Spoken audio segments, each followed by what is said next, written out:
현재 기준으로 국민연금 평균 수령액이 60만 원대 중반밖에 안 되기 때문에 대다수의 국민연금 받으시는 분들은 그렇게 많이 받고 계시지 않으신 거죠.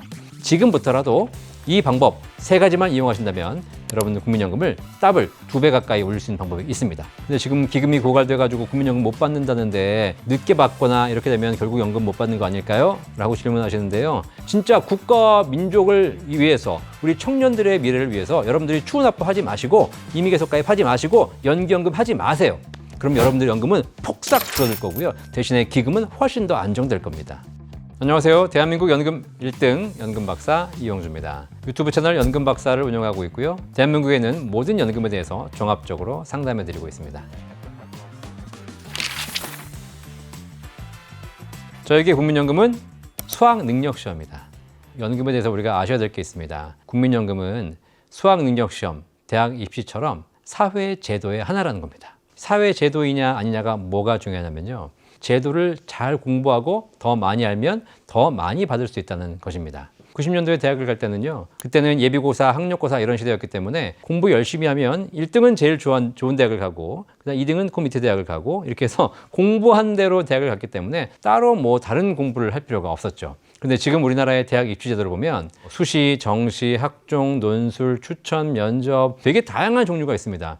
이게 제도화되어 있다는 거거든요. 근데 이 제도의 특징을 보면 실력은 동일하지만 누가 더 제도를 더 많이 공부했냐에 따라서 같은 실력임에도 더 좋은 대학, 더 안 좋은 대학을 가게 된다는 겁니다. 국민연금도 마찬가지입니다. 국민연금도 지금 사회제도로 발전되어 있습니다. 따라서 국민연금을 여러분들이 공부하시면 동일한 돈을 내셔도 더 많은 연금을 받을 수도 있고요. 국민연금을 공부하지 않고 잘 모르시면 동일한 돈을 내놓고도 더 적은 연금을 받을 수 있겠습니다. 따라서 지금부터 국민연금 제대로 공부하셔야 됩니다. 지금 우리나라의 연금 제도는 크게 5가지로 나눠져 있습니다. 기초연금, 공적연금, 퇴직연금, 개인연금, 주택연금까지 이렇게 5가지의 연금 제도가 있거든요. 그러니까 연금을 하나만 받는 게 아닙니다. 국민연금도 받으셔야죠. 퇴직금, 개인연금도 받으셔야죠. 이게 부족하신 분들은 집을 담보로 주택연금도 받으셔야죠. 65세 이상 어르신들에게 국가가 주는 기초연금도 또 받으실 자격이 될 수 있습니다. 자, 오늘 이번 시간에는 일단 다른 연금부터 알아보기 전에 국민연금부터 제대로 알아보고 국민연금을 더 많이 받을 수 있는 방법이 뭐가 있는지를 한번 여러분께 알려드리도록 하겠습니다. 국민연금을 꾸준하게 과거에 내 오셨다면 사실 지금만으로도 국민연금만으로도 충분히 받을 수 있는 분들이 계십니다. 실제로 30여 년간 국민연금을 꾸준하게 납부해 오셨다면 65세부터 받을 수 있는 연금액이 월 200만 원 이상 받으신 분들도 적지 않게 늘어나고 있거든요. 자, 그런데 내가 보니까 국민연금을 그동안 잘 납부를 안 해왔고 여러 가지 이런저런 사유로 실제 국민연금 수령액이 100만 원이 안 되시는 분들도 적지 않습니다. 현재 기준으로 국민연금 평균 수령액이 60만 원대 중반밖에 안 되기 때문에 대다수의 국민연금 받으시는 분들은 그렇게 많이 받고 계시지 않으신 거죠. 그런데 내가 노후에 준비되어 있는 국민연금이 적다고 해서 여러분들이 이렇게 낙심하실 필요가 없습니다. 지금부터라도 이 방법 3가지만 이용하신다면 여러분들 국민연금을 더블 2배 가까이 올릴 수 있는 방법이 있습니다. 첫 번째가 바로 추후 납부를 이용하시는 겁니다. 추가 납부 아닙니다. 추후 납부예요. 국민연금은 과거에 못 냈던 기간에 대한 연금을 지금 낼 수 있는 제도가 있습니다. 원래 일반적인 개인연금이라든가 개인금융자산은 과거에 못 냈으면 끝이지 나중에 그걸 다시 낼 수 있게 해주진 않거든요. 근데 국민연금은 과거에 이직이라든가 실직, 휴직 아니면 주부 이런 사유로 인해서 국민연금을 못 내셨던 기간이 있습니다. 이 기간을 지금 낼 수 있는 제도, 추후 납부 제도가 있습니다. 여러분이 국민연금공단 전화해 보셔가지고 내가 과거에 못 냈던 기간, 그 기간을 지금이라도 납부하신다면 여러분 연금액이 많이 올라갑니다. 그리고 두 번째 방법, 바로 임의 계속가입입니다. 국민연금은 60세까지가 의무가입입니다. 따라서 60세까지는 소득이 있는 분들은 다 국민연금 보험료를 내셔야 되겠죠. 그런데 60세가 지났으면 더 이상 이제 국민연금 보험료를 안 내도 되니까 그냥 안 내고 지내시는 분들이 계세요. 그리고 연금 받는 나이는 64세, 65세가 돼야지 받거든요. 요 4년, 5년 동안 추가로 내가 더 국민연금 보험료를 내서 연금액을 늘릴 수 있는 제도가 바로 임의 계속 가입 제도입니다. 지금 우리가 준비할 수 있는 노후준비 수단 중에서 가장 좋은 게 국민연금이거든요. 4년에서 5년 정도 매달 꾸준하게 보험료를 더 내신다면 이것도 연금액을 늘리는데 큰 도움이 되실 겁니다. 그리고 마지막 3번째, 64세, 65세에 받게 될 연금을 5년간 연기하는 연기연금입니다. 국민연금은 정상 개시 연령에 받을 수 있고요. 5년을 당겨 받을 수도 있고 5년을 늦춰 받을 수도 있습니다. 당겨받을 때는 1년에 6%씩 감액된 금액을 지급하기 때문에 굉장히 감액률이 커서 여러분이 연금에 손실을 많이 보게 됩니다. 반대로 1년 늦출 때마다 7.2%씩 연금액이 올라갑니다. 따라서 5년을 다 늦춘다면 36%가 높아진 그런 연금액을 평생 받으시게 돼요. 자, 이렇게 연기 연금까지 활용하신다면 여러분의 연금액을 2배 가까이 높이실 수 있어요. 실제 국민연금 상담하시는 고객에게 사례였는데요. 현재 기준으로 봤더니 월 한 60만 원 정도밖에 연금액이 안 되시는 거예요. 너무 적어서 이 60만 원으로 노후를 살기 힘들다라고 얘기하시더라고요. 그런데 이분이 국민연금공단에 전화하셔서 알아보니까 추후납부 기간이 거의 한 100개월 가까이 있는 겁니다. 과거에 못 냈던 기간을 지금 낼 수 있는 것이죠. 그랬더니 월 연금액이 거의 한 15만 원 정도 이상 올라가더라고요. 추가적으로 임의계속가입을 통해서 보험료를 납부하라고 알려드렸고요. 그것도 연금액이 거의 한 10에서 15만 원 정도의 연금액이 올라가는 구조가 나오더라는 겁니다. 이걸 정상적으로 65세에 받지 마시고 5년간 연기하실 것을 말씀드렸어요. 그랬더니 90만 원이 5년간 연기되면서 36%가 연금액이 올라갑니다. 거의 120만 원이 넘는 금액으로 연금액이 결정되시는 거예요. 따라서 혹시 여러분들이 국민연금 부족하시다면 지금 이 3가지 제도를 활용하신다면 여러분 연금을 더 많이 받을 수 있는 방법 되겠습니다. 자, 이렇게 연금액을 더 많이 받으라고 말씀드리면 어떤 분들이 이렇게 얘기하십니다. 근데 지금 기금이 고갈돼 가지고 국민연금 못 받는다는데 늦게 받거나 이렇게 되면 결국 연금 못 받는 거 아닐까요? 라고 질문하시는데요. 그 질문은 20, 30대가 하는 겁니다. 여러분들이 추후납부, 임의계속가입, 연기연금까지 해서 연금액을 많이 받아가시기 때문에 기금이 고갈되는 거예요. 진짜 국가 민족을 위해서 우리 청년들의 미래를 위해서 여러분들이 추후납부 하지 마시고 임의계속가입 하지 마시고 연기연금 하지 마세요. 그럼 여러분들 연금은 폭삭 줄어들 거고요. 대신에 기금은 훨씬 더 안정될 겁니다. 그런 질문은 5, 60대는 하시는 거 아닙니다. 5, 60대가 연금을 많이 받아가시기 때문에 기금이 고갈되는 거거든요. 네, 잘 생각해 보시기 바라겠습니다.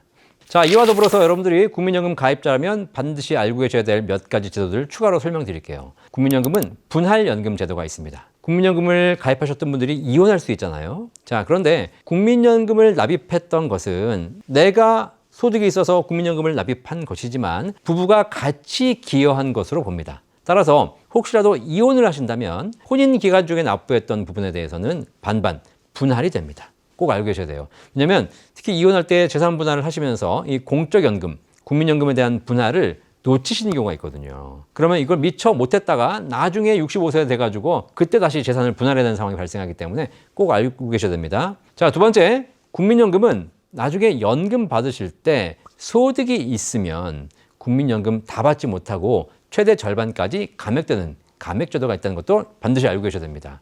노후에 연금 개시 이후에 5년간 여러분의 근로소득과 사업소득, 임대소득까지 포함해서 이 3가지 소득을 합쳐서 월 소득 금액이 309만 원 이상 있으시게 되면 국민연금이 감액됩니다. 감액되기 시작해서 최대 절반까지 감액되는 것이죠.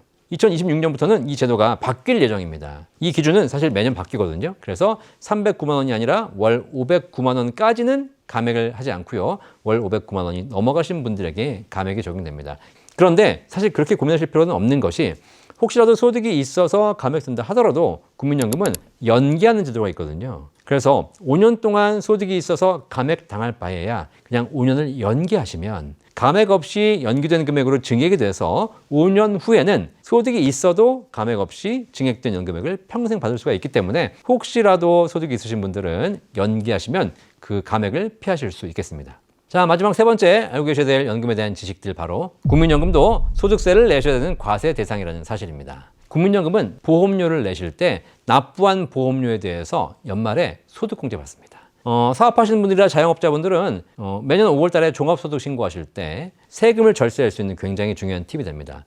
특히 추후납부하시는 분들은 적게는 몇백만 원, 많게는 몇천만 원을 한 번에 추후납부하시는데요. 이 추후납부 전액에 대해서 당해년도에 소득공제 받을 수 있거든요. 따라서 소득이 높으신 분들에게는 국민연금 보험료를 많이 내시면 그만큼 소득공제를 받을 수 있는 혜택이 있기 때문에 이것도 활용하시면 좋겠습니다. 다만 소득공제라는 것이 납부할 때 세금을 환급해 드렸죠? 대신에 연금 탈 때 세금을 내라 라는 세금 내는 시점을 늦춰주는 제도거든요. 따라서 국민연금은 연금 타실 때 소득세를 내셔야 됩니다.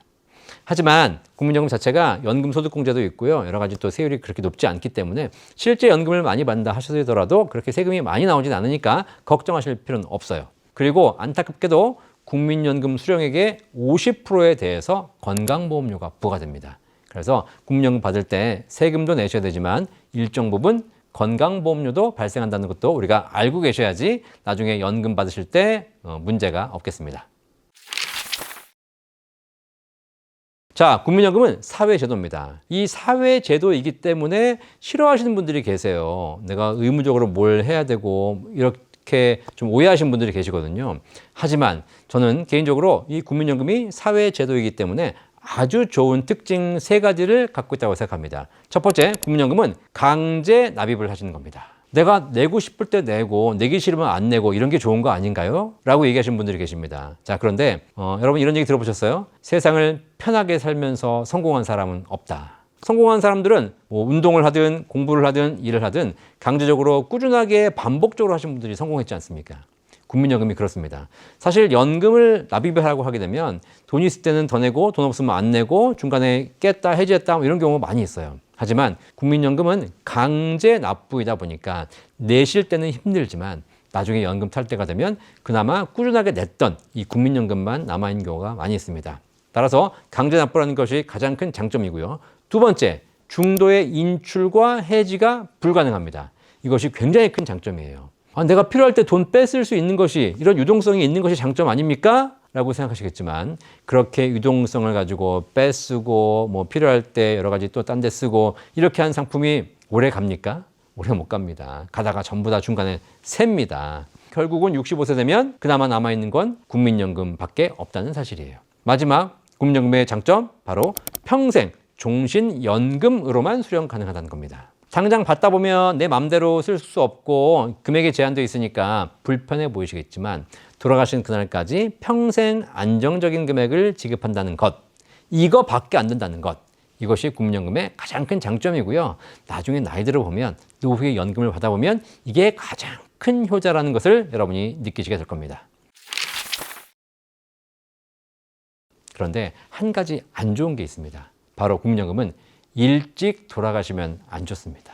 국민연금을 받다가 돌아가시는 경우가 있죠. 그런데 자, 이런 경우에도 사실 국민연금은 굉장히 좋은 제도를 갖고 있습니다. 바로 유족연금 제도입니다. 내가 돈을 내서 내 국민연금을 준비했는데 내가 사망한 이후에 내가 받던 연금액의 50에서 60%를 유족에게 줄 수 있다는 거죠. 사실 개인연금에는 이런 제도가 없거든요.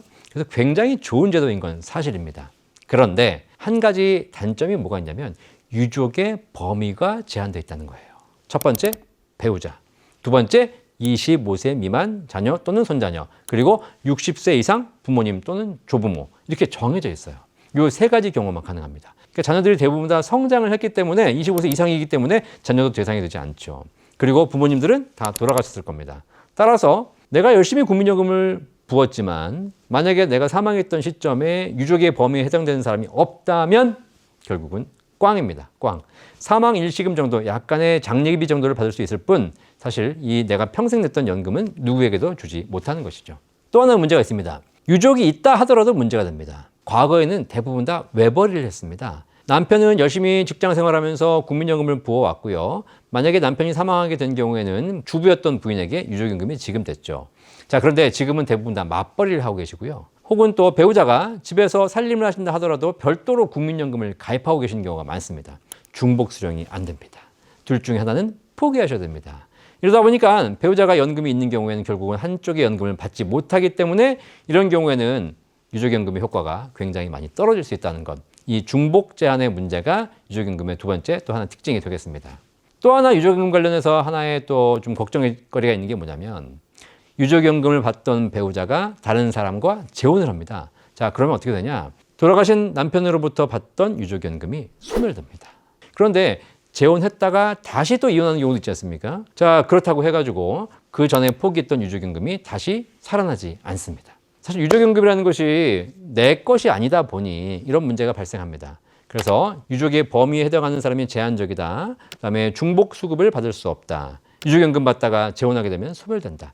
이 3가지 부분이 국민연금의 아킬레스건이 있다는 거 생각하시면서 여러분이 잘 판단하시고 준비하실 필요가 있겠습니다. 우리가 연금을 준비하면서 개인적으로 연금저축, IRP, 연금보험, 각종 개인 연금 상품들을 많이 가입하시죠. 자, 그런데 그런 상품 다 좋습니다. 하지만 그런 연금을 우리가 준비하면서도 여기에 일정 부분 의무감을 가지고 하시는 것이 좋다. 전 세계의 은퇴 선진국들을 연구해 보니까 어느 나라든지 은퇴 선진국들은 연금 준비를 개인에게 맡겨둔 나라는 없습니다. 국가가 사회제도로 강제하고 있는 것이죠. 따라서 여러분들이 사회제도로서의 불편함은 있겠지만 이것을 불편하다고 생각하지 마시고 여러분 스스로 국민연금과 개인연금을 준비하는 것이 여러분의 행복한 노후를 만드는 지름길이다 라고 생각하셔서 꾸준히 이 연금에 대해서 공부하시면서 더 많은 연금 준비하시기를 바라겠습니다. 연금박사 이영주였습니다. 감사합니다.